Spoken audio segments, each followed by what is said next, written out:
C'est encore un privilège pour nous ce matin d'être dans la maison du Seigneur pour accomplir notre devoir de croyant. Faire l'expression de notre foi. L'expression de notre amour envers Dieu et de notre confiance envers lui. C'est une joie pour nous ce matin de recevoir la visite des bien-aimés qui veulent prendre leur baptême. Ce matin, selon les recommandations bibliques, qu'ils soient les bienvenus dans la maison du Seigneur. Donc, pour gagner le temps, ils peuvent tous se lever. Donc, pour qu'on ne les appelle pas un à un, ils peuvent se lever. Alors qu'ils soient les bienvenus. Vous pouvez vous asseoir. Ok. Donc, nous allons commencer l'adoration de ce matin. Nous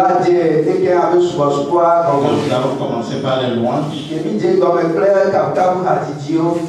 par la lecture de la parole. Effectivement, c'était prévu qu'aujourd'hui, on allait parler au sujet de la bénédiction.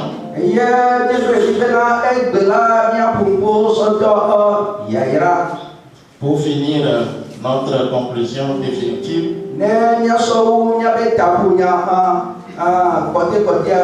mais il est normal que nous avons les nouveaux convertis parmi nous.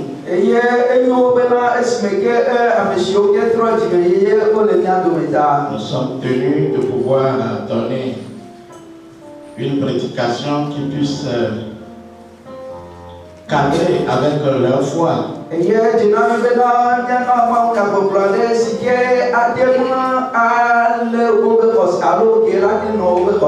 Ce qui leur sera plus profitable. Vous voyez? Et par la suite, nous pouvons continuer notre programme de sermon.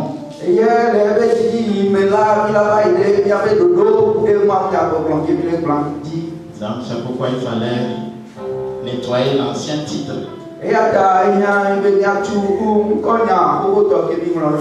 Vous voyez, c'est pour cette raison.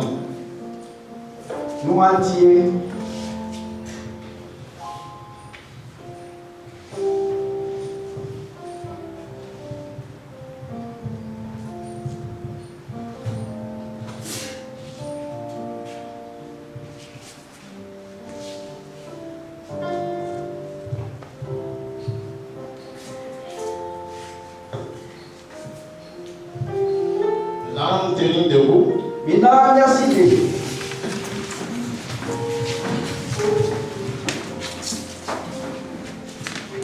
Avec nos Bibles en main.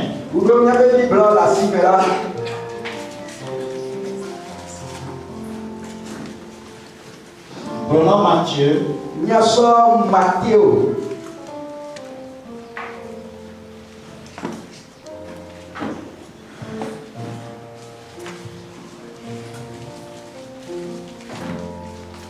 Chapitre 28.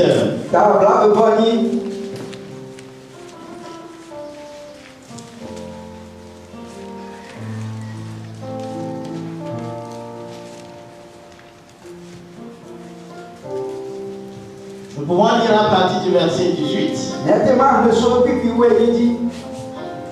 Jésus, s'étant approché, leur parla ainsi.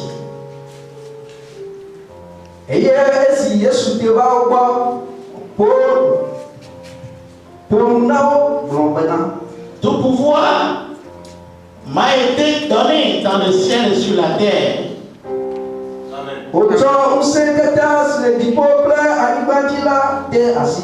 Allez, faites de toutes les nations des disciples. Amen.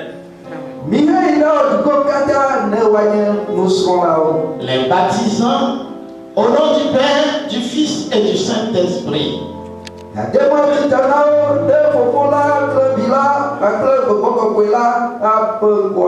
Et enseignez-leur à observer tout ce que je vous ai prescrit. Amen.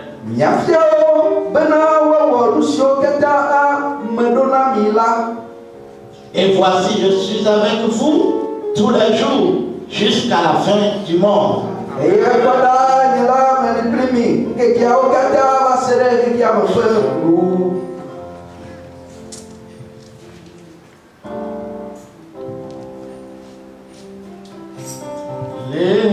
L'Éternel est mon berger, oh, je ne manquerai de rien. Oh, l'Éternel est mon berger, oh, je ne manquerai de rien. Oh, alléluia, alléluia, oh, alléluia, alléluia, oh, alléluia, alléluia, oh, alléluia, alléluia, oh, toi Jésus mon amour, alléluia, oh, alléluia, alléluia, oh, alléluia, alléluia, oh, alléluia, alléluia, oh, toi Jésus mon patron, alléluia, oh, alléluia, alléluia, oh, alléluia, alléluia, oh, alléluia, alléluia, oh. Merci papa. Papa a peur. Depuis notre réveil ce matin de nos lits, To esi me ke mi fon so mi baba o di le di ke ala. tu as mis sur notre cœur E so de mi ame di me. d'accomplir ce devoir envers Dieu. Bena mi wo do si a so yi ma wo. Nous rassembler tous devant ta présence Bena mi ke ta nya bo le wo ku me. pour t'offrir de ce matin, Bena mi so nya be de ke abe wo so ana o. ouvrir nos cœurs à toi, Bu mi ame ji o na o. recevoir le pardon de nos péchés Ya be mo be chochoke. et entendre ta parole. Ame ya se o nya. Seigneur, alors que ta volonté devra s'accomplir Ape to si me ke o mu de la be me. dans nos vies ce matin, Seigneur, O mi ba go di di ya ape to. fortifie-nous dans notre amour, De mi se le ya be lo la. fortifie notre foi, Seigneur. Yo se me be ko si ape to. Relève-nous de nos faiblesses, Seigneur. Donne-nous, Seigneur, la puissance de l'Esprit.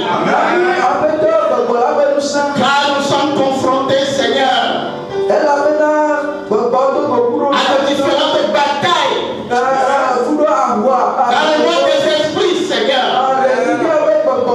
Nous sommes confrontés, Seigneur, aux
d'éternité en éternité. tó máa bọ̀ mẹ́ máa bọ̀ mẹ́. Dans le tout précieux nom de Jésus-Christ. lè Jésù Kristo bẹ́ẹ̀ ní kọ́ wá sí la. Amen. Amen.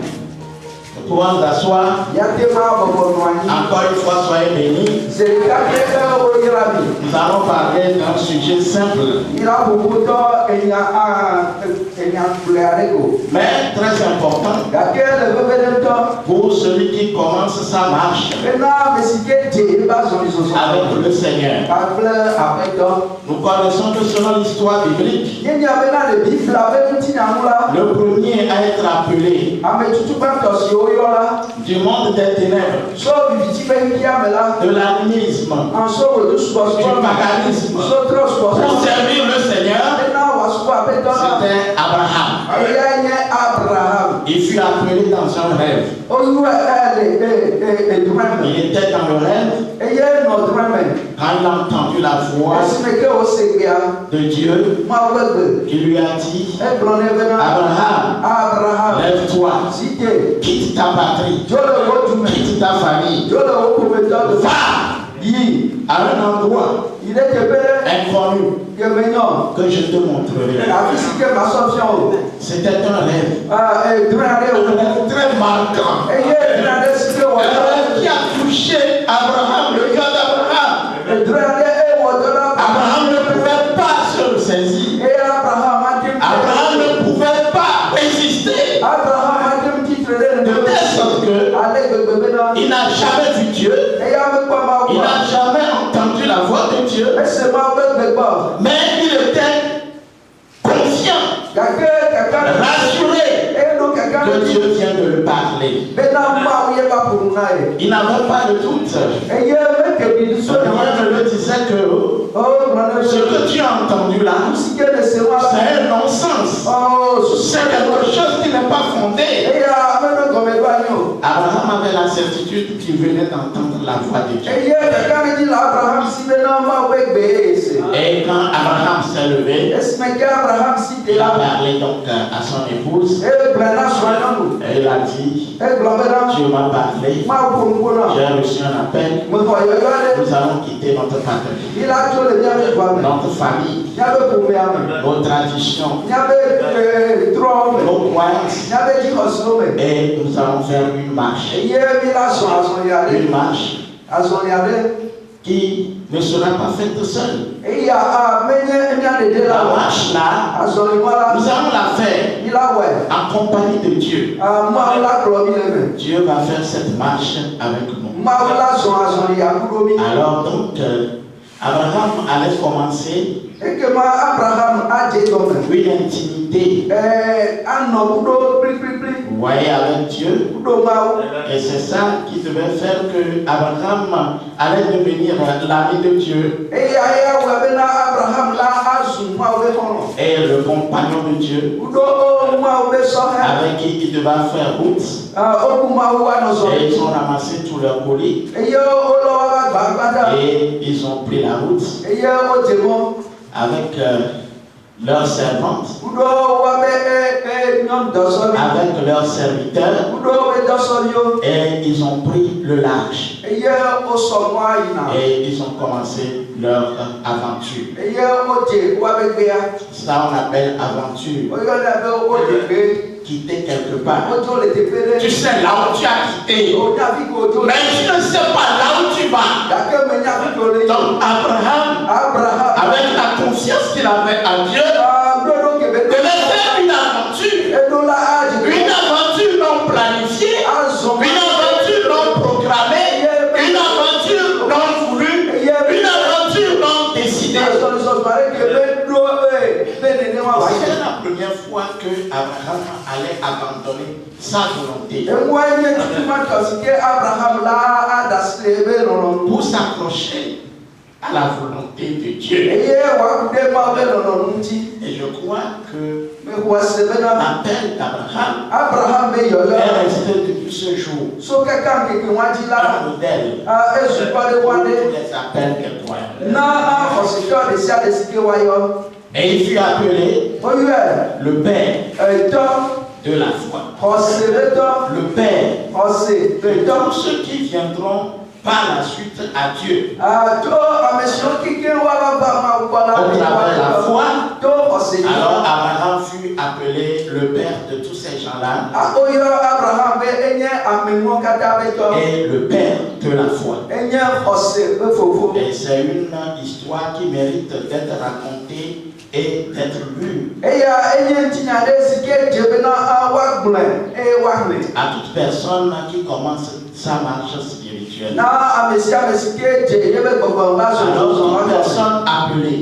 Qu'est-ce qu'on appelle un appelé? Vous voyez, un appelé. Vous voyez, un appelé. Effectivement, c'est quelqu'un que Dieu invite à quitter. Vous voyez, toutes les choses auxquelles il était lié.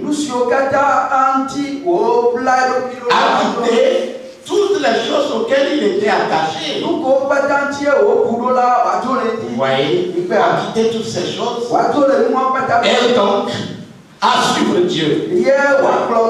C'est ça qu'on appelle un appelé. Toute personne. Si tu n'as pas été appelé, tu ne peux jamais quitter ta maison et prendre la direction d'une église. Si tu n'as rien ressenti dans ton cœur, si tu n'as pas ressenti un besoin d'aller avec Dieu, tu ne peux jamais le faire. Donc c'est ça qu'on appelle un appel. Et tous ceux qui reçoivent un appel,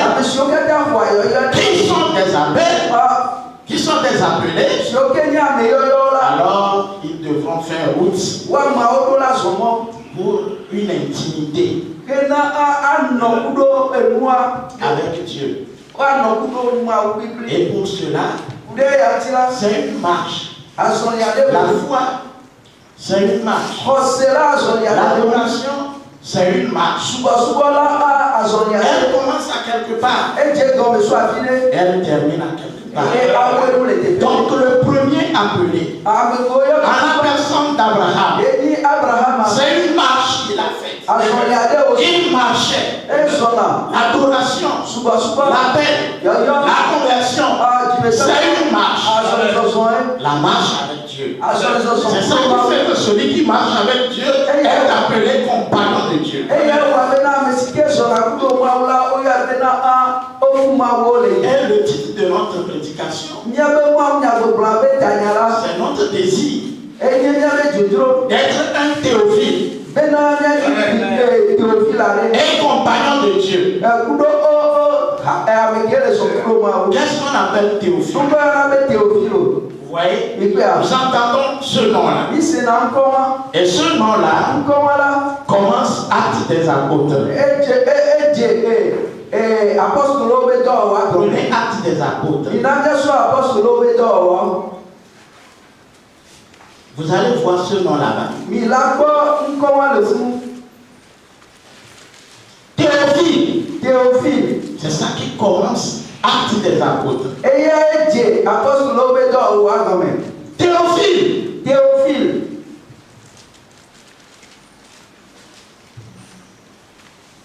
J'ai parlé dans ma première lettre, dans mon premier livre, de tout ce que Jésus a commencé de faire et d'enseigner dès le commencement.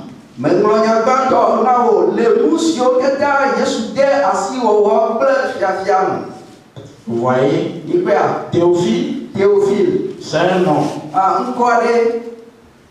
grec. Théo grec, en grec c'est Dieu. Donc Théophile, en grec, veut dire ami de Dieu. Alors Théophile était quelqu'un que l'apôtre Luc connaissait. Et c'est à lui qu'il a adressé tout ce qui est écrit dans Actes des Apôtres. C'est à une seule personne.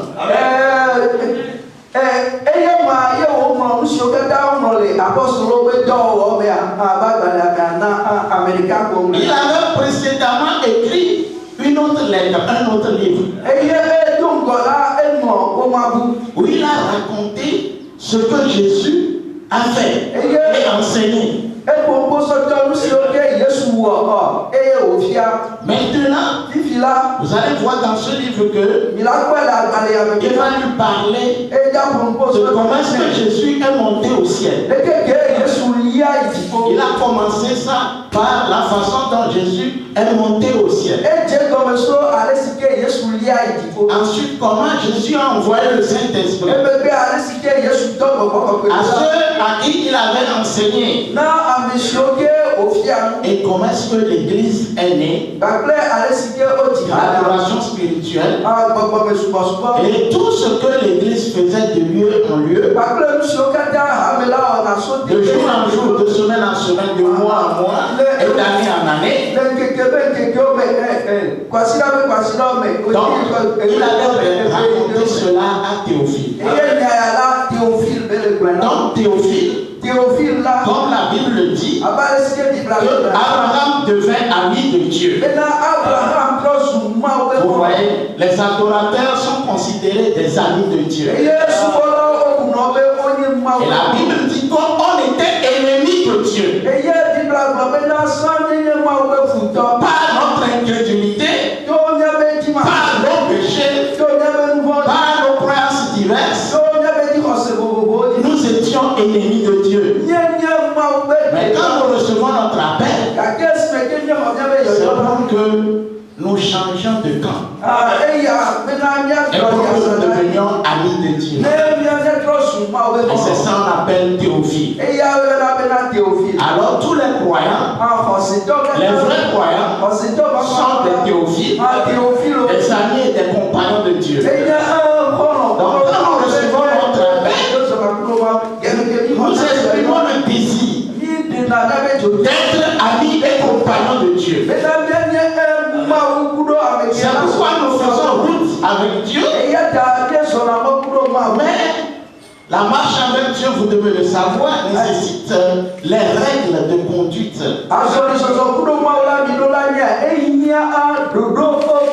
cela nécessite qu'on nous enseigne. Il a dit que Jésus, avant de monter au ciel, a déclaré: tout pouvoir m'a été donné du ciel sur la terre. Allez, faites de toutes les nations des disciples et baptisez-les. Vous voyez, baptisez-les et enseignez-les à observer tout ce que je vous ai prescrit. C'est l'ordre donné par Christ. Et voilà l'ordre dans l'ordre donné.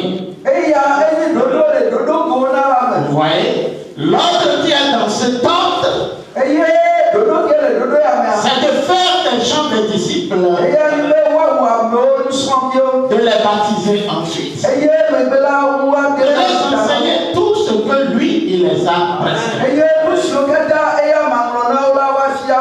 Et cela conduit ces gens-là dans la quatrième phase à recevoir le Saint-Esprit. Et quand ils reçoivent le Saint-Esprit, ils deviennent en 5 ce qu'on appelle le corps de Christ. Ou bien l'Église de Jésus-Christ. C'est ça l'ordre. Vous voyez, quand quelqu'un vient et veut servir le Seigneur, on doit lui montrer les choses telles que Jésus les a prescrites.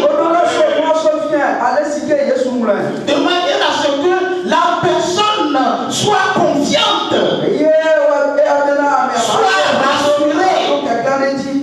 soit rassurée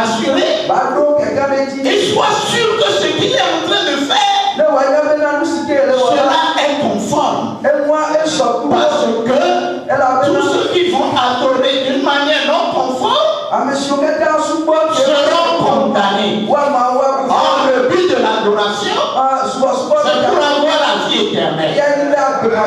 Alors, on doit nous montrer le secret et la manière d'avoir la vie éternelle.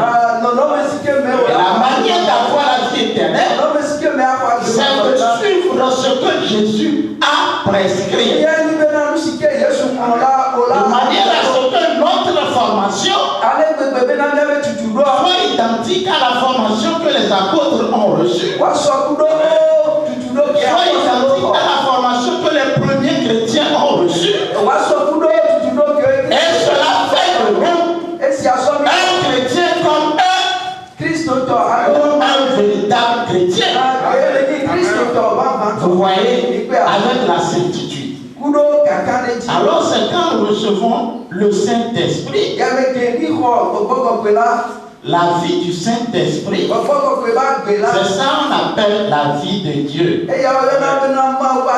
ou la vie éternelle. Vous voyez? Donc c'est ça.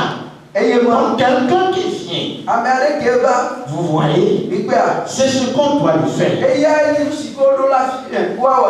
Jésus a dit, ceux qui ne se conforment pas à ce qu'il a prescrit et qui prêchent sa parole, il les appelle des faux prophètes. Il les appelle des faux docteurs. Vous voyez, vous allez constater qu'à beaucoup d'endroits, il y a un dérapage. On témoigne aux gens, on leur témoigne la parole, et ils viennent, et on commence par se réunir avec eux, et on commence par faire des réunions de prière avec eux. On fixe des jours dans la semaine et on commence par prier, par faire des réunions de prière. Et ils disent qu'ils ont créé un groupe de prière. Cela est contre la Bible. Nous voyons ça un peu partout. Des groupes de prière, des camps de prière. Ça paraît beau. Beaucoup reçoivent la solution de leurs besoins. Mais c'est un dérapage. C'est pas ce que Jésus a prescrit. Le seul groupe de prière que Jésus reconnaît, c'est l'Église. Et l'Église, c'est comme ça commence. Et Jésus a dit, l'Église, qui est ma maison, sera appelée une maison de prière. Le vrai groupe de prière, retenez-le, c'est l'Église. Si ce n'est pas l'Église, tous les centres et les camps de prière que vous entendez là, ce n'est pas la Bible, ce n'est pas la parole. Mais ce matin, nous avons l'occasion de le dire. Et nous venons de montrer, pour être une église, ce qu'il faut suivre et recevoir le Saint-Esprit avant de devenir membre de l'église, puisqu'il y a une seule église. Et que tous les membres de toutes les assemblées du monde, s'ils reçoivent le Saint-Esprit, donc ils font partie de cette seule église. Car c'est quand tu reçois le Saint-Esprit que tu deviens le membre de l'église. Mais quand tu reçois ton baptême d'eau, tu deviens le membre d'une assemblée. Assemblée, là où les croyants se réunissent. Nous appelons souvent nos assemblées l'église. Mais nos assemblées, ce ne sont pas l'église. C'est une erreur de langage.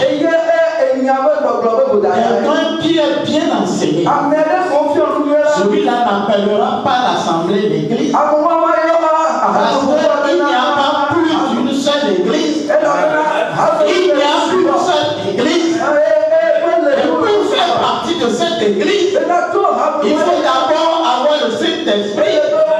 Et pour avoir le Saint-Esprit, il faut d'abord être enseigné d'après ce que Jésus-Christ a prescrit. Dans l'ordre dans lequel Jésus-Christ a prescrit cela. C'est l'occasion pour nous de prier pour nos frères qui ont créé des groupes de prière. Ça là, ce n'est pas dans ce message. On ne fait pas ça dans ce message. Ça c'est dénominationnel. Ça c'est les églises organisées. Donnez les bons conseils à ceux-là qui ont confiance en vous, à ceux-là avec qui vous causez, et qui pensent que vous pouvez les aider spirituellement. Dites-leur la vérité. Faites-leur entendre ce message. Un croyant, un appelé, il doit passer par ce qu'on appelle la ligne de vie.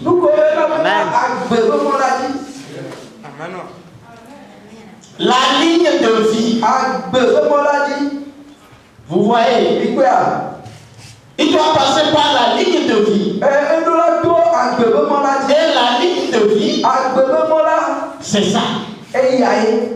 Vous voyez, nous allons prendre l'exemple naturel. Jésus dit, pour vous parler de Dieu, pour vous parler des choses du ciel, d'abord, je vous parle des choses naturelles. Mais si vous ne pouvez pas comprendre les choses naturelles, là, à plus forte raison, vous ne pouvez pas comprendre les choses spirituelles. La ligne de vie, c'est quoi?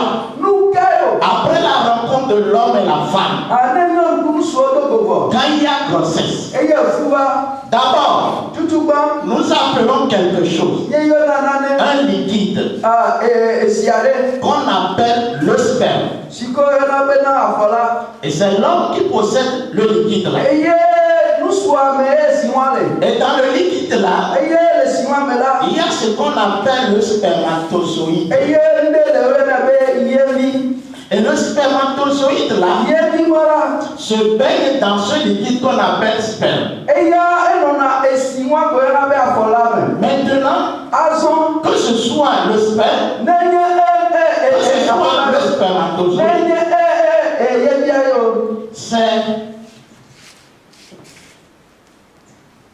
le fruit du sang.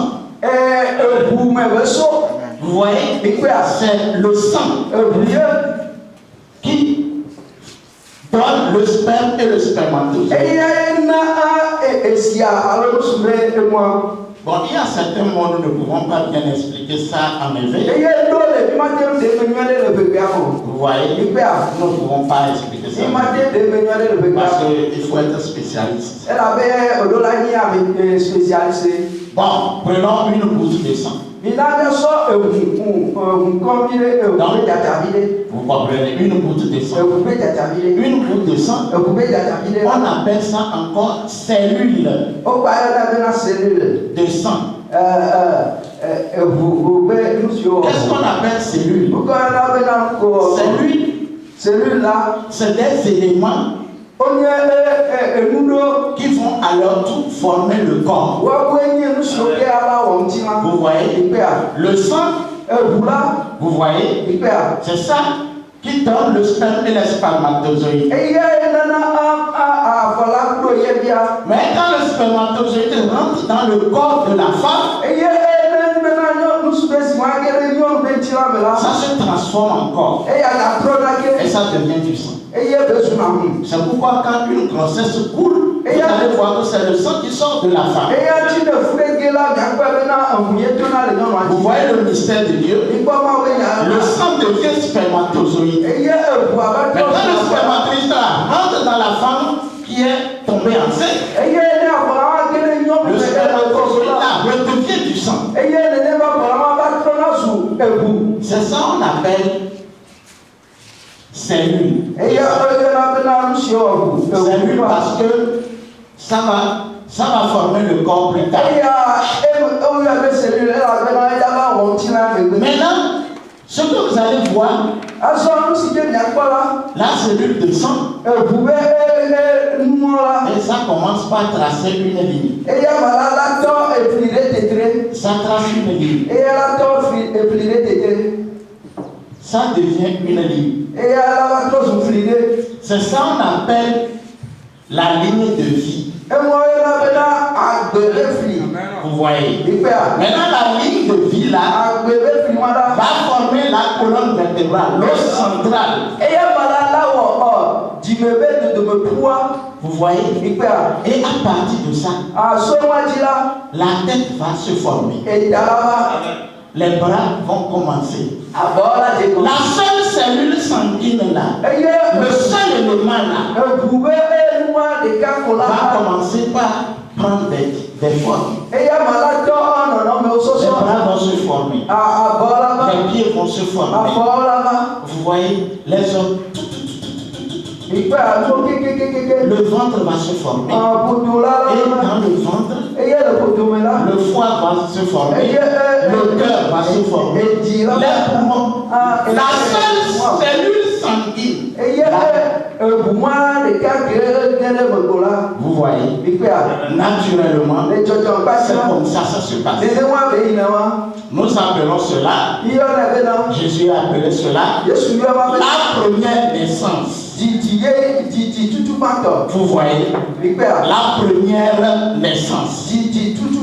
Mais il dit, avant d'aller au ciel, vous devez être né de nouveau. Vous devez être né de nouveau avant d'aller au ciel. Donc l'affaire, ce n'est pas former un groupe de prière. Ce n'est pas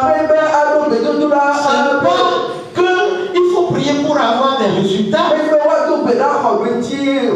Jésus a dit qu'une fois dans le temps, il y avait 2 ans. L'un est un croyant, adore Dieu.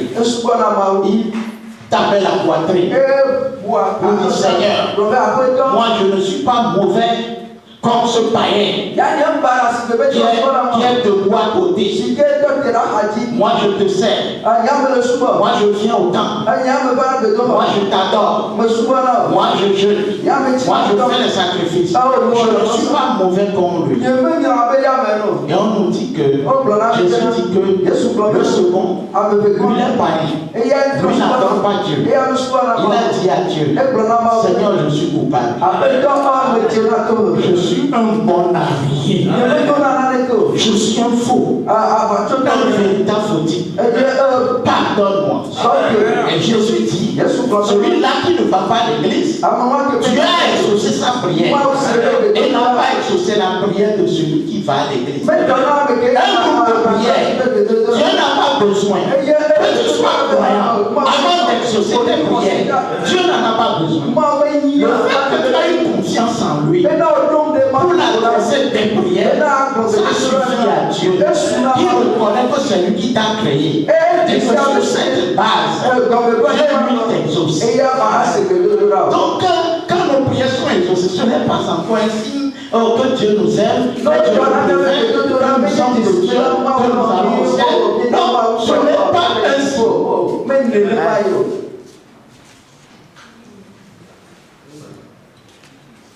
Jésus, nous n'avons pas le temps de parler ce matin de la nouvelle naissance.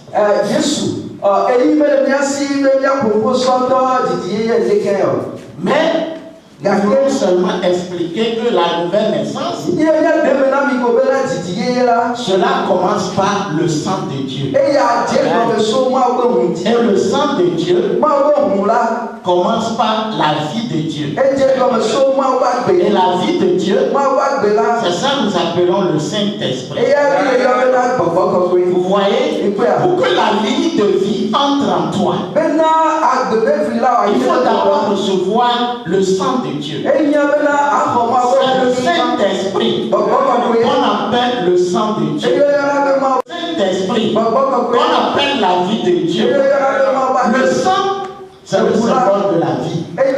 Quand quelqu'un va à l'hôpital, on dit le sang est en train de finir. Le sang est en train de finir. Les gens commencent pas à courir. Allons chercher le sang.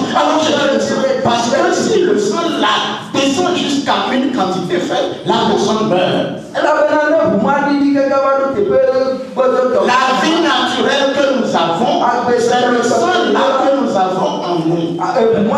C'est ça qui est notre vie naturelle.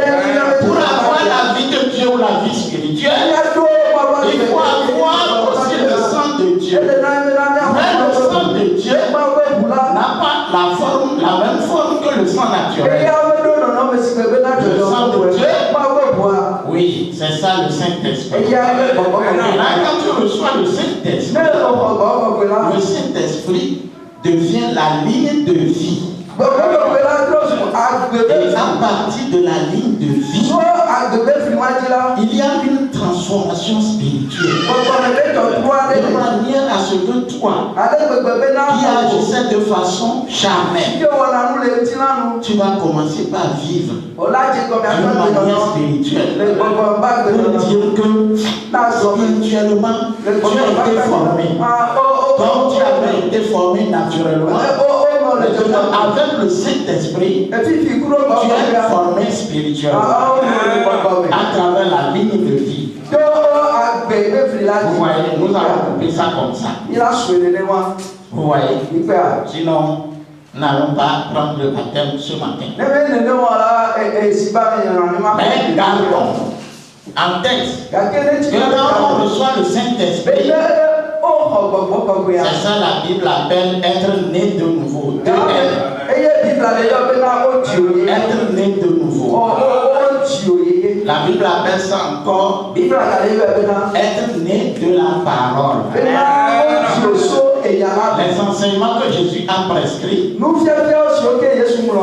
qui est l'ensemble de la parole de Dieu. Tu es né de la parole. Vous voyez? Et on dira que tu es né de Dieu. On dira encore que tu es né d'esprit. C'est ça qu'on appelle né de nouveau. Alors celui qui est né de nouveau, c'est celui-là que Dieu reconnaît comme son fils. Comme il est né par sa nouvelle naissance, il devient fils ou fille de Dieu. Que vous comprenez. Donc pour un appelé de Dieu, il doit avoir l'ordre là en lui. Quand il est appelé, alors il doit devenir un disciple. Qu'est-ce qu'on appelle disciple? Un élève. Un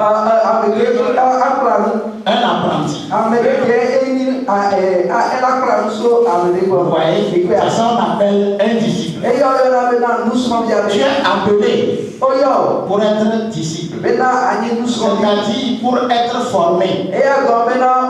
On va te donner une formation. On va te donner des enseignements. Mais avant de commencer ces enseignements, on doit te baptiser. On doit te laver par l'eau de baptême. Et ensuite, tu commences les enseignements pour te préparer à recevoir le Saint-Esprit.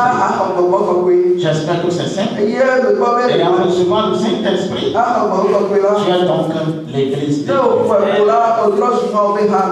Maintenant, l'enseignement là, vous voyez, naturellement, pour être né, il faut que la naissance soit préparée par une alimentation. Ta maman va manger. Ta maman va manger pour que dans ce qu'elle mange, elle puisse permettre au corps d'avoir les vitamines. Vous savez,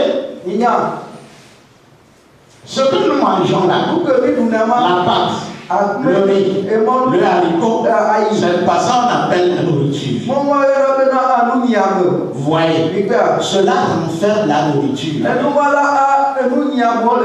Parce que ce que nous mangeons là, la grande partie, c'est des déchets. C'est le caca. Vous voyez, la nourriture, c'est les vitamines ce qu'on appelle sels minéraux. On appelle ça magnésium. Vous voyez, calcium, fer. Vous entendez ça? C'est le fer qui donne le sang. Donc magnésium, phosphore, manganèse, c'est ce qu'on appelle les sels minéraux. Vous connaissez vitamine A, C, D, E, K, etc. Vous voyez, c'est ça la nourriture. C'est ça qui permet la naissance. Vous voyez.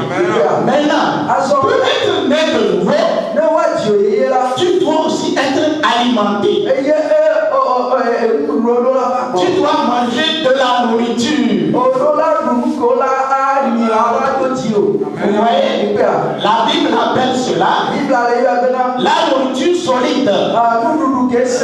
Vous voyez, parce que dans le lait que le bébé tête, il y a aussi la nourriture. Mais ce n'est pas que cette nourriture qu'on a besoin. Donc la Bible dit que certains sont nourris du lait spirituel. Et ce qu'on appelle dans la Bible le lait spirituel, c'est les petites connaissances de la parole de Dieu. Les connaissances qui ne peuvent pas t'amener à devenir un fils de Dieu ou à avoir la nouvelle naissance, c'est ça qu'on appelle le lait spirituel.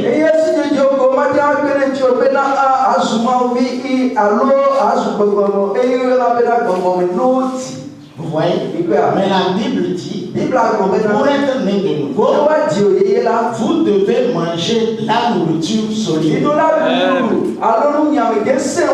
La Bible appelle encore, vous devez manger de la viande. Vous voyez?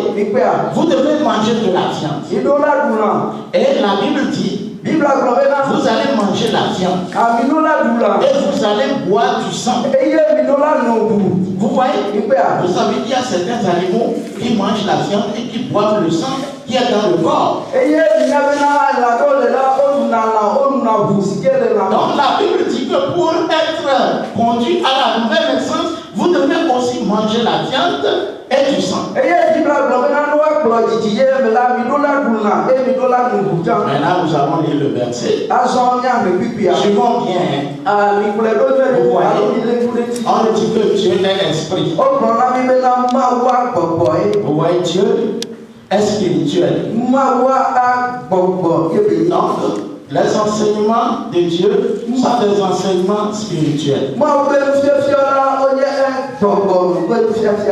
nous allons lire dans Jean 6. Jean 6. Vous allez suivre. J'espère que vous avez vos Bibles.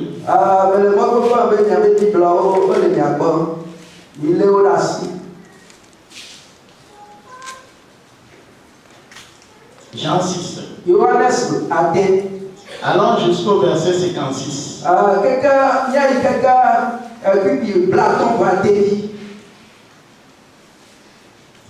Je lis là-bas. Je peux lire à partir du verset 53. Mettez-nous ça au tableau. Jean 6. À partir du verset 53. Jésus leur dit.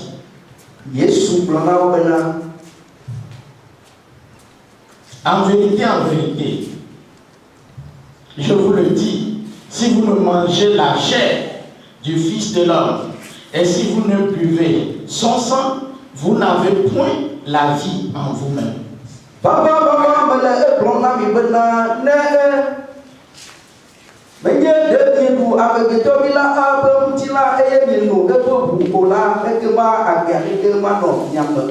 Celui qui mange ma chair et qui boit mon sang a la vie éternelle.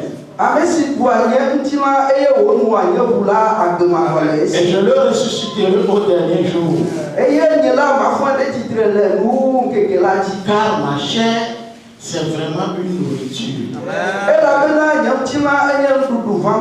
Et mon sang est vraiment un breuvage. Celui qui mange ma chair et qui boit mon sang demeure en moi et je demeure en lui.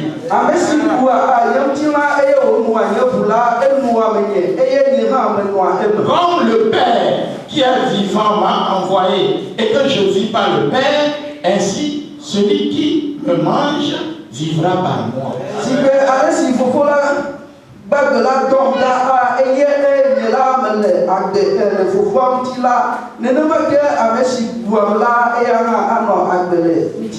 La Bible dit que la première fois que Jésus a dit ça, la plupart de ses disciples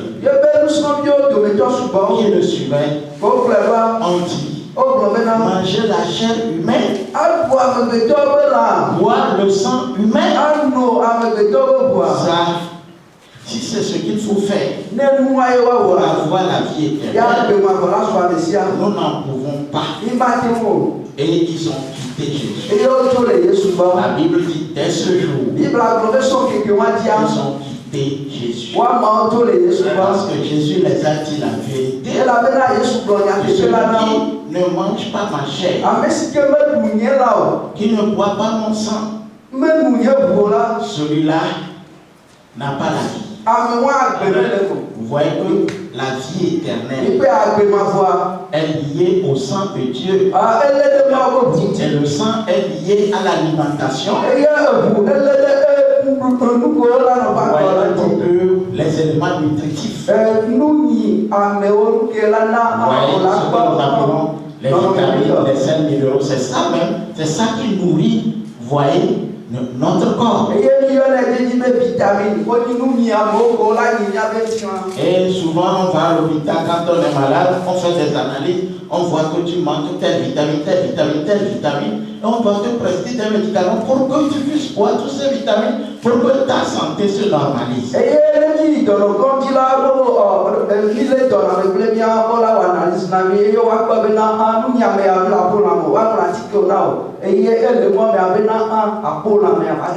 Vous voyez, c'est ça la nourriture spirituelle. Vous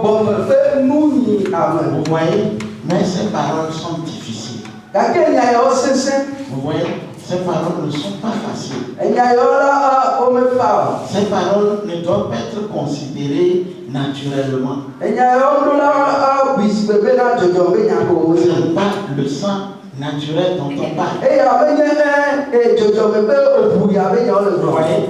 Ce n'est pas la chair naturelle là dont on parle.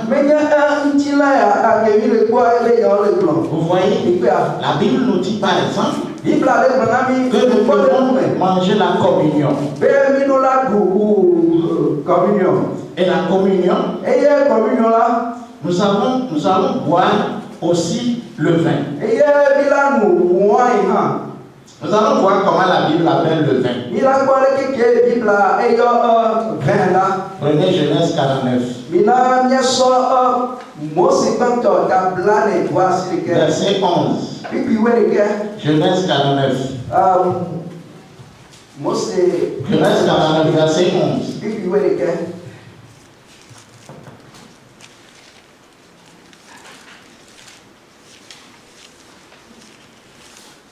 Vous êtes prêts?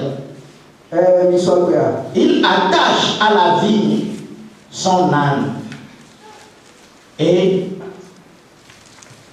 au meilleur cède le petit de son ânesse. On laisse ça. Le verset que je veux, c'est le verset qui suit. C'est toujours le même verset. La deuxième partie. Il lave dans le vin son vêtement. Et dans le sang des raisins, son manteau. Il y a un peu avant le mois-même. Un peu à vous pour le mois-même.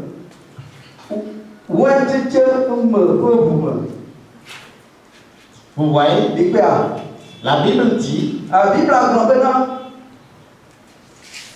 il parle du sang des raisins. Vous voyez, le sang des raisins. Quand nous prenons la communion, nous buvons le vin, mais qui est le sang des raisins. Vous comprenez? Nous buvons le sang. Vous voyez? Mais le sang des raisins. Et nous disons que le sang, ça parle de la vie. Nous prenons la vie en prenant le vin. Mais le vin là n'est pas le véritable vin. Mais c'est pour vous dire que le peuple de Dieu boit du sang. Jésus dit, celui qui ne boit pas du sang n'aura pas la vie. On ne peut pas approfondir ce matin. Comprenez seulement que nous prenons du sang. Généralement, quand vous voyez les groupes de prière, ils ne prennent pas la communion. On ne les enseigne pas selon les prescriptions de Jésus-Christ. Quand ils viennent, ils lisent certaines écritures de la Bible et ils font une étude que nous appelons exhortation. Vous voyez, ils encouragent les gens à avoir la foi. Ils encouragent les gens à avoir confiance que la prière qu'ils vont faire doit être exaucée. Vous voyez, on les enseigne le lait spirituel. Mais le lait spirituel n'a rien à faire avec la vie éternelle. Vous voyez? Donc, c'est pourquoi celui qui est enseigné, la Bible dit, il doit être fidèlement enseigné. La Bible a ajouté le mot fidèlement. Fidèlement veut dire exactement, être enseigné exactement comme Jésus a demandé.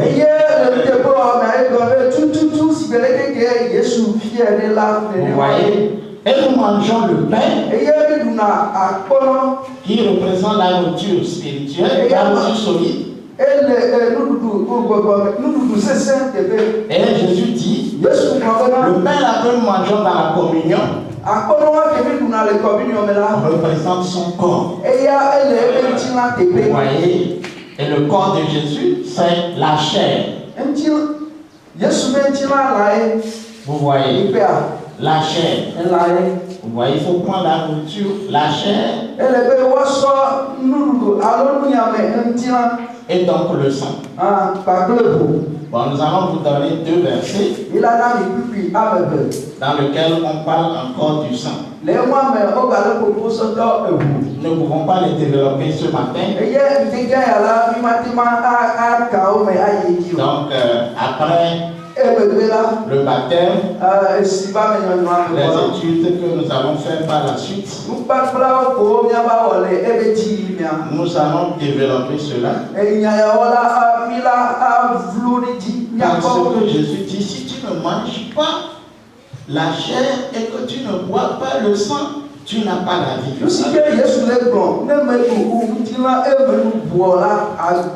Alors, cette parole doit être comprise. Elle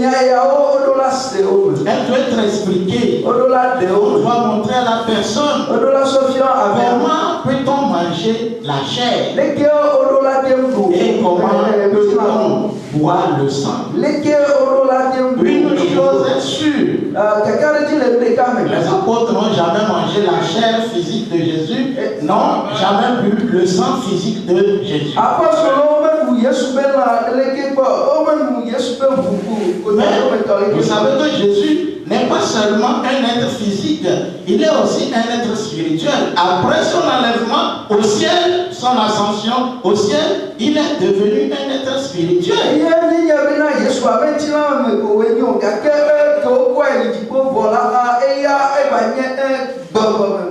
Et Jésus a dit que en tout lieu, que les croyants, les appelés, vont se rassembler.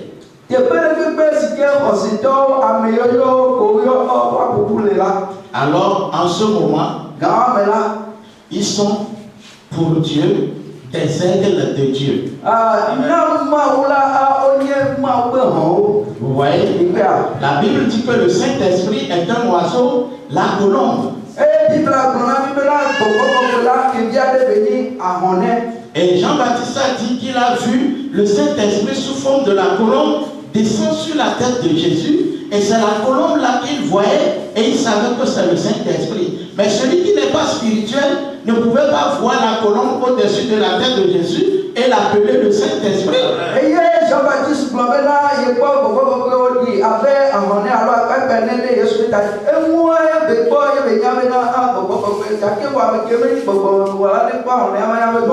la colombe là, ce n'est pas la colombe naturelle. Si tu le presses là, le sang naturel ne va pas sortir. Et la Bible dit que Dieu est également un aigle. Mais l'aigle là, ce n'est pas l'aigle naturel aussi. C'est un aigle spirituel. Jésus dit, quand vous voyez les appelés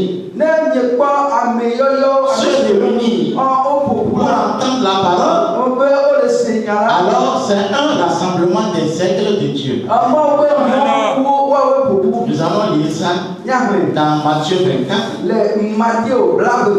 verset 28. Mettez ça au tableau, Matthieu 24, verset 28. Matthieu 24, verset 28.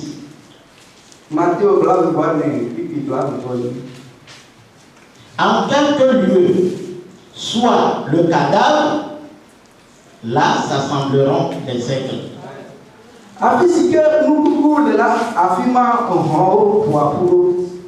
Vous voyez, en tout lieu que vous verrez des aigles se rassembler, sachez qu'il y a la chair là-bas. Vous voyez, on a abattu. Vous voyez, un animal, et c'est la chair là qui fait que les aigles là se rassemblent là-bas. Vous voyez, là où il y a la chair, il y a les aigles. Alors là où il y a la chair de Dieu, il y a aussi les aigles de Dieu. Et ce sont les appelés qu'on appelle les aigles de Dieu. Alors la Bible parle de cela dans le livre de Job. Job 39. Mettons ça au tableau. C'est ce que nous étudierons plus tard avec les nouveaux convertis. Job 39. Ouais, Job 39. Là, on parle que les aigles boivent le sang et les aigles mangent la chair. Or, Jésus a appelé les croyants aussi les aigles.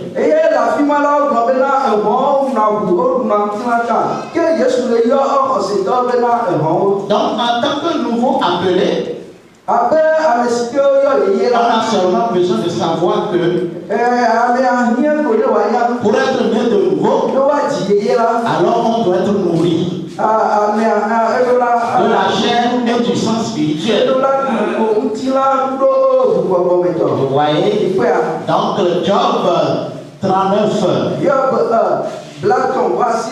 verset 30 à 33. Est-ce par ton ordre que l'aigle s'élève et qu'il place son nid sur les hauteurs.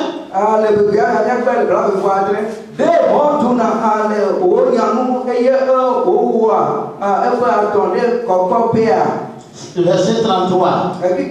Ces petits boivent le sang, et là où sont des cadavres, les aigles se trouvent.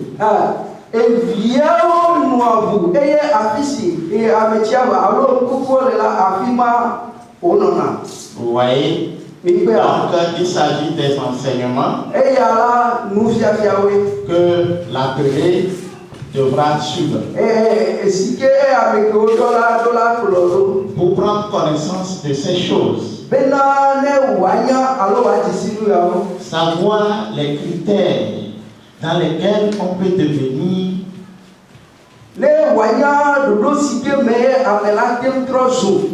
un sauvé. On dit c'est quand nous recevons le Saint-Esprit que nous sommes sauvés.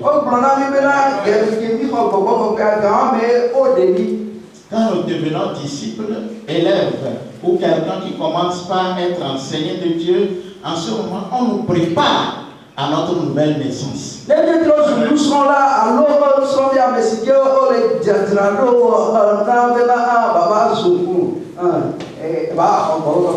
Donc, on dit que Dieu est parfait en toi.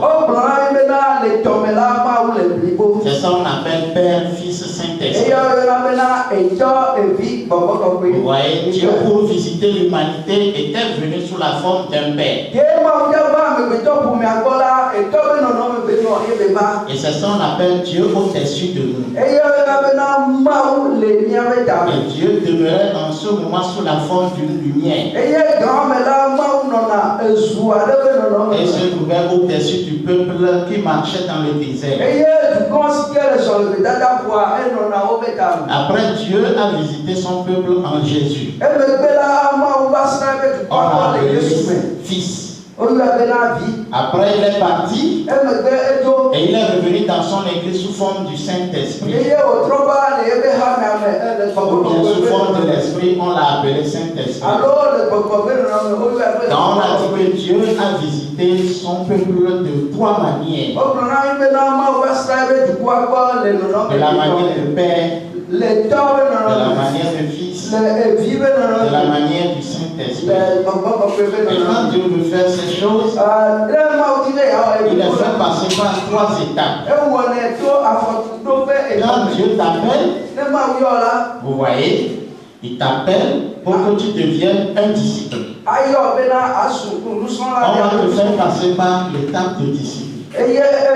Toi aussi, tu vas passer par trois étapes avant d'aller au ciel.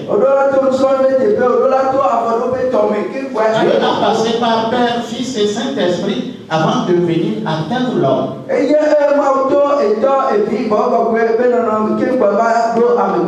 Maintenant, toi, si tu deviens disciple, c'est pour que tu sois enseigné. Quand tu es enseigné, Jésus dit, si tu es fidèlement enseigné, tu deviendras maître. Et que celui qui est fidèlement enseigné, Jésus dit, il sera semblable à son maître. Et c'est Jésus qu'on appelle le maître. Le maître, c'est celui qui enseigne. Le maître, c'est celui qui compose l'enseignement. Et le but de l'enseignement, c'est d'amener l'élève à être semblable au maître. Vous voyez? Donc, semblable au maître. Et le mot maître là est utilisé de différentes manières dans la Bible. Vous devez passer par les trois étapes. Vous voyez? Mais quand automatiquement et vous soumettez ces étapes, vous voyez, et on vous rassemble dans un groupe de prière. vous n'aurez pas la chance de passer par la ligne de vie. Et la ligne de vie là a pour but de vous amener à passer par disciples, enseignants et maîtres.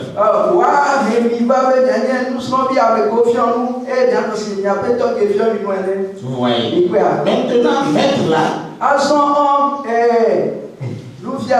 c'est ça qu'on appelle encore un mature, quelqu'un qui est mûr. Ou bien quelqu'un qui est bien formé. Ou quelqu'un qui est expérimenté. Vous voyez, c'est les mêmes désignations. Le maître, c'est quelqu'un qui est bien formé. C'est un expérimenté. Vous voyez?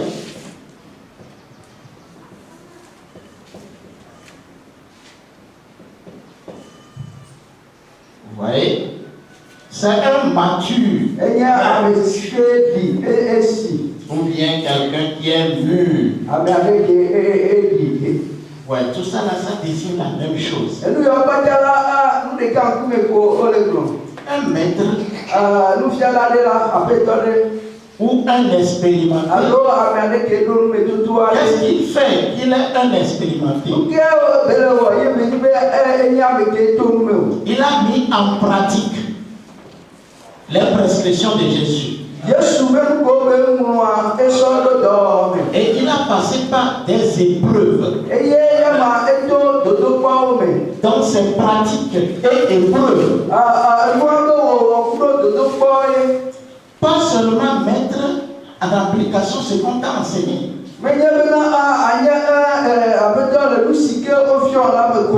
Dieu va laisser que des problèmes vont venir dans ta vie. Des difficultés vont venir dans ta vie. Des souffrances vont venir dans ta vie. Vont venir dans ta vie. Nous appelons ça les épreuves. Maintenant, les enseignements là que tu mets en pratique. Plus les épreuves que Dieu permettra que ça vienne dans ta vie. C'est ça qui fera que tu deviendras maître ou expérimenté ou mûr ou mature. Et Jésus a dit que quand les épreuves commencent, certains cessent d'adorer. Certains abandonnent l'église. Certains reculent et abandonnent Dieu. Mais seul celui qui va persévérer jusqu'à la fin sera sauvé. Que le Seigneur bénisse.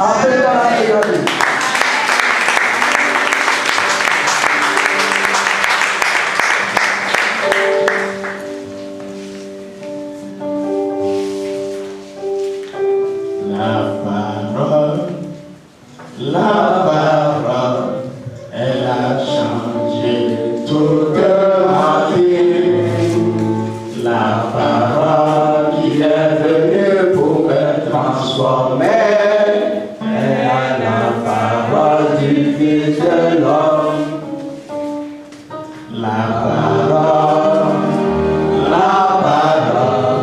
elle a changé toute ma vie. La parole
Vous voyez, nous n'allons pas lire tout le passage.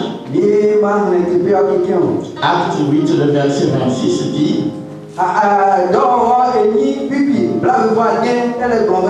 un ange du Seigneur s'adressant à Philippe lui dit: lève-toi et va du côté du midi sur le chemin qui descend de Jérusalem à Gaza, celui qui est désert. Que apeteur dans la tête pour na Philippe au titre et naï Dieu de moi sito Jérusalem na Gaza en signé bedimolati. Il se leva et partit, et voici un Éthiopien, un unique ministre de Candace, reine d'Éthiopie, et surintendant de tous ses trésors, venu à Jérusalem pour adorer. Et au titre et bona Éthiopie en toi après du voilà signa Éthiopie à top fianono kandake museto amesi ou kisnomo katati la et yaba Jérusalem bedogeda.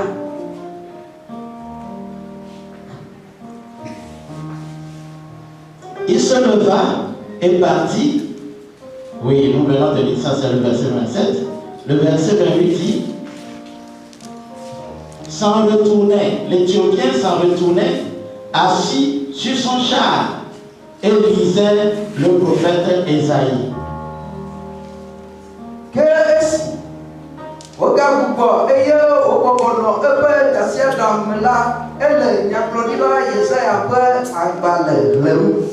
L'Esprit dit à Philippe: avance et approche-toi de ce char. Et Bobola, Blona, Philippe Obena, Dedem, et Nato, Dobio, Agbede, Tassia Damsiami. Alors la Bible nous dit que Philippe s'approcha de cet Éthiopien. Qui lisait la Bible. Le prophète Ésaïe. Et Philippe est venu rester à côté de lui. Et l'entendait lire. Et après, il lui demande: est-ce que tu comprends ce que tu lis?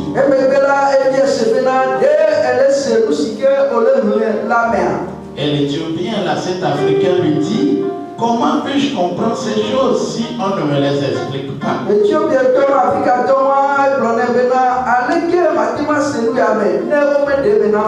Et Philippe a commencé par l'évangéliser. Et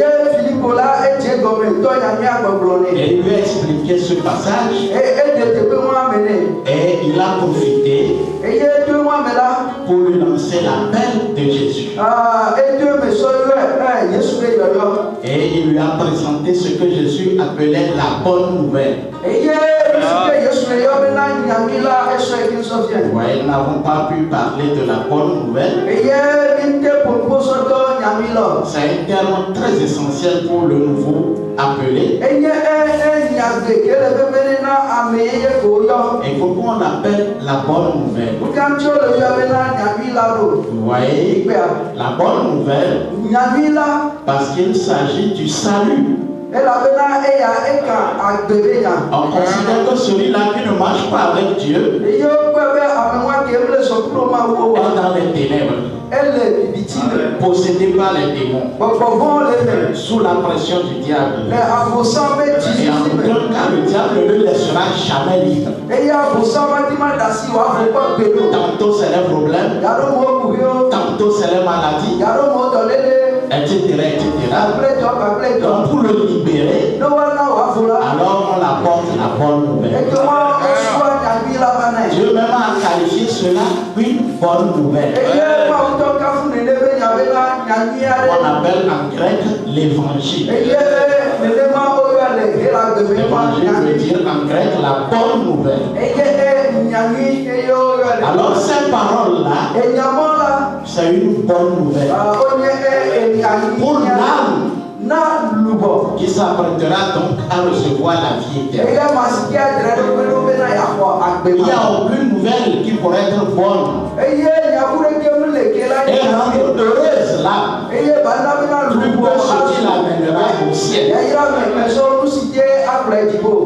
Alors, nous lisons, donc Philippe a présenté la bonne nouvelle à l'Éthiopien, et alors qu'il parlait, dans verset 36, il a dit ceci: comme ils continuaient leur chemin, ils rencontrèrent de l'eau. Et l'eunuque dit: voici de l'eau.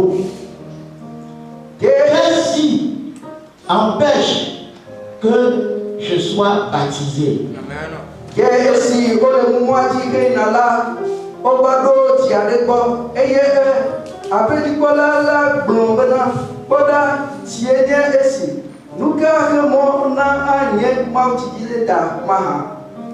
Donc vous voyez que dans la présentation de la bonne nouvelle, ils ont parlé de beaucoup de choses. Et dans ces choses, ils ont aussi parlé du baptême. C'est pourquoi l'eunuque savait qu'un appelé doit être baptisé.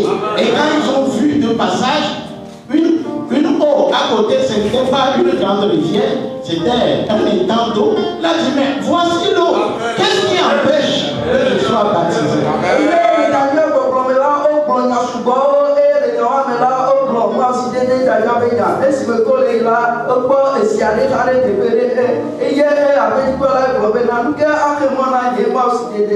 Ouais, les groupes de prière, les camps de prière, ils n'ont même pas cet accès. On ne les baptise même pas d'eau. On ne les parle même pas du baptême. On ne les parle pas de comment recevoir le Saint-Esprit. Quand ils viennent, c'est la prière seulement. La prière seulement. La prière seulement. La prière, qu'est-ce que ça peut faire? Les gens priaient avant que Jésus ne vienne mourir à la croix.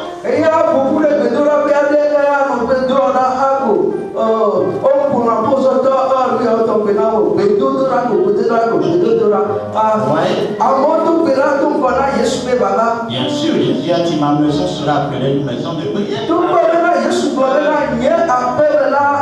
Et quand nous voyons dans la Bible, dans les différentes situations, l'Église se réunissait et commençait par prier, pas faire des veillées, de prière, etc.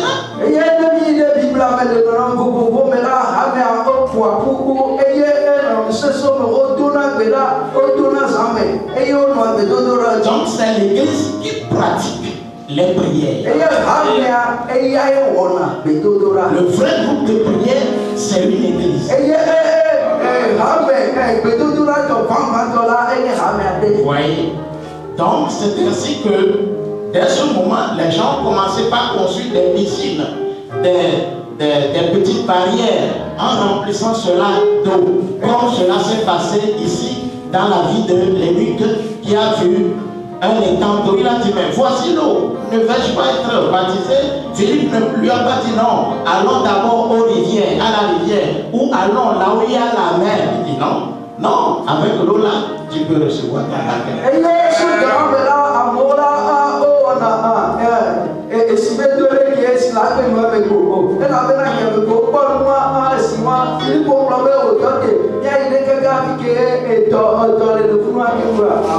C'est à partir de ça qu'on a commencé par construire les piscines dans les églises remplies d'eau et se servir de cela pour baptême.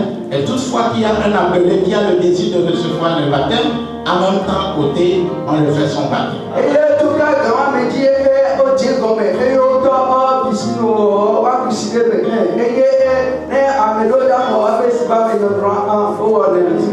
J'espère qu'on vous a déjà enseigné sur le baptême qui devrait se faire dans le nom du Seigneur Jésus.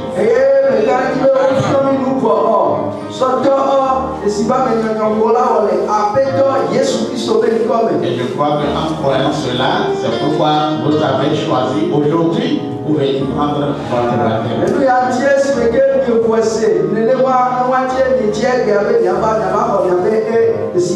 Pourquoi nous n'avons plus besoin de donner les détails sur le baptême, en quel nom faut-il être baptisé?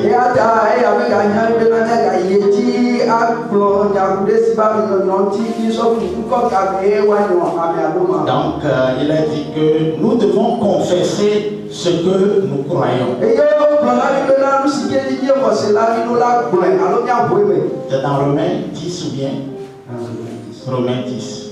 Nous allons lire un verset là-bas pour terminer. Lis-nous ça en hébreu. Romateur est à vous.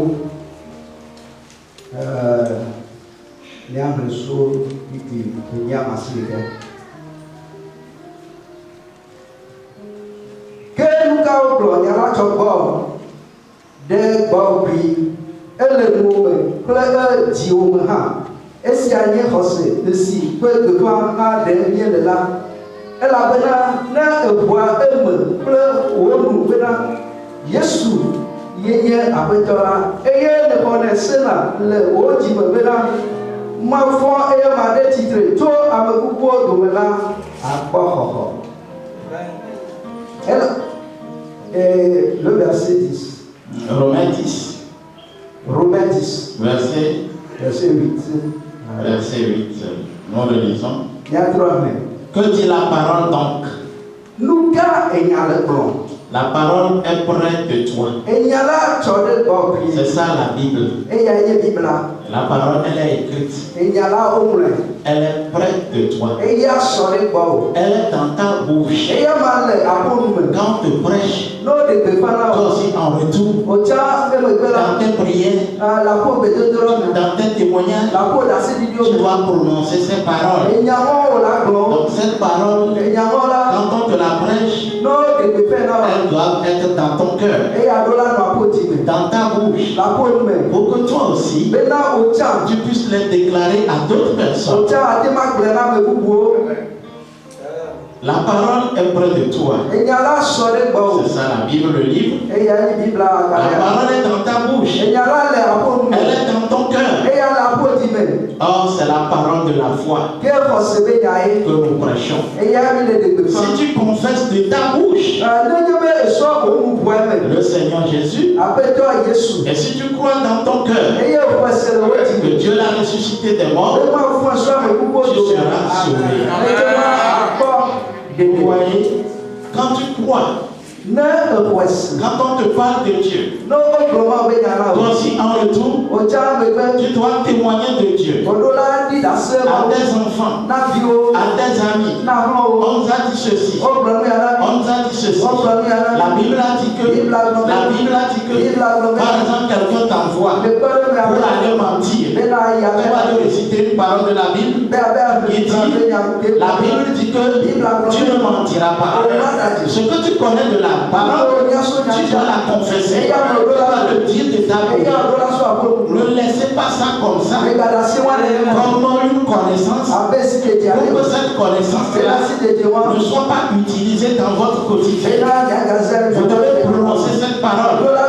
Vous devez la vivre, la manifester pour la mettre en application. Vous voyez?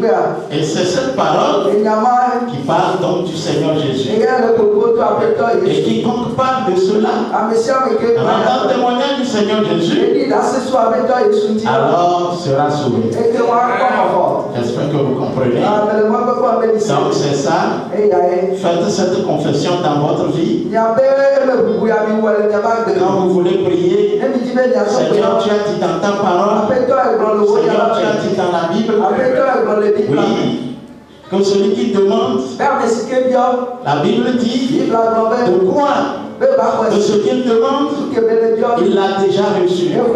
Seigneur, ceci. Vous voyez, vous confessez ça. Vous prononcez cela dans votre bouche. Vous voyez. Et c'est ce que la Bible nous enseigne. Donc nous allons tout à l'heure nous préparer donc pour le baptême. Donc ceux qui veulent prendre le baptême vont se lever. Et ils vont venir devant. Nous allons adresser une prière au Seigneur.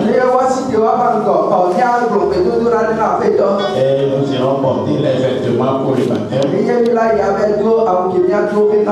Au moment où l'Église nous accompagnera avec les louanges.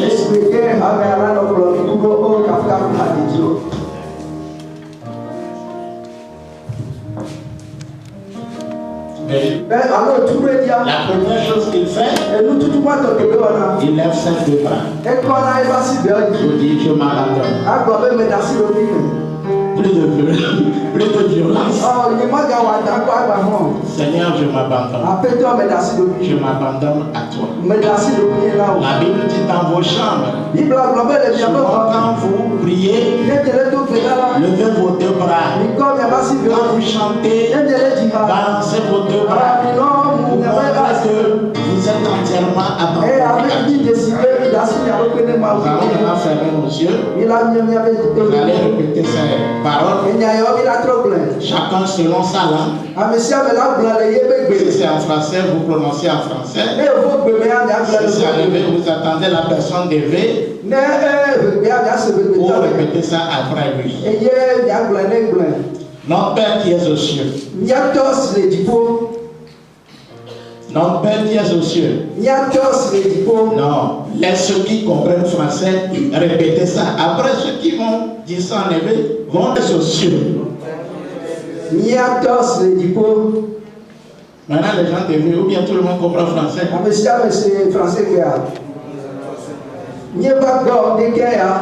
Sur la base de ta parole qui nous a été présentée, nous en sommes touchés. Et Seigneur, nous voulons te dire que nous nous sommes intéressés à ta parole.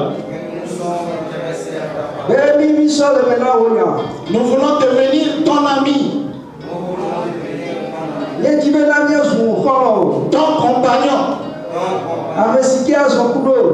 l'observateur de ta parole. Seigneur, reçois-nous ce matin. À partir de notre baptême,